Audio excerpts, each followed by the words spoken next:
Soyons saints, en partenariat avec Magnificat.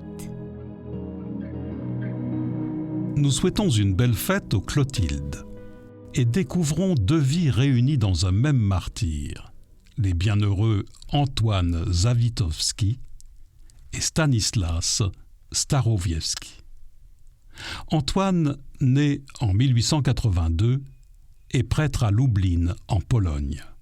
Très apprécié comme confesseur et prédicateur, il devient président de l'Action catholique, professeur en théologie, puis va être l'un des collaborateurs de saint Maximilien Kolbe. Le 19 juin 1940, il est arrêté avec une centaine d'autres prêtres et séminaristes par la Gestapo et transféré au camp de Dachau en Bavière, où sont entassés de nombreux religieux.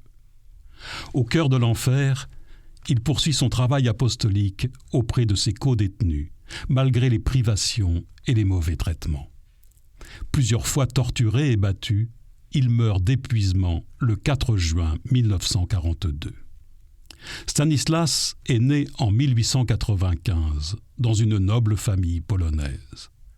Il devient officier de l'Empire d'Autriche-Hongrie. Après avoir combattu pendant la Première Guerre mondiale, il participe à la création de l'armée du nouvel État polonais indépendant et s'illustre encore au cours de la guerre polono-ukrainienne. Il se marie en 1920 et devient père de 6 enfants.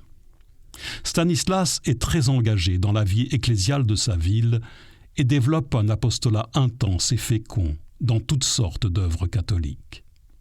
Lorsque la Seconde Guerre mondiale éclate, lui et son épouse Maria ouvrent leur manoir aux fugitifs. Ces deux époux forment un couple amoureux, heureux.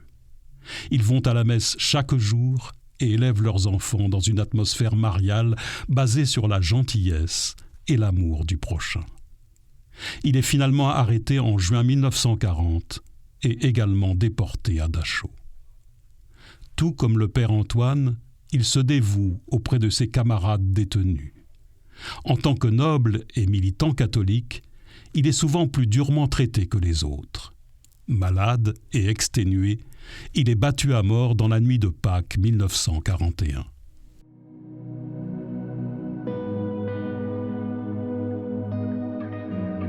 Seigneur, tu nous montres par les exemples de ces bienheureux Polonais que, quels que soient nos états de vie, nous sommes tous appelés à te servir fidèlement. Que ton Esprit Saint souffle sur nous aujourd'hui en déversant dans nos âmes les grâces dont nous avons besoin pour mieux t'aimer.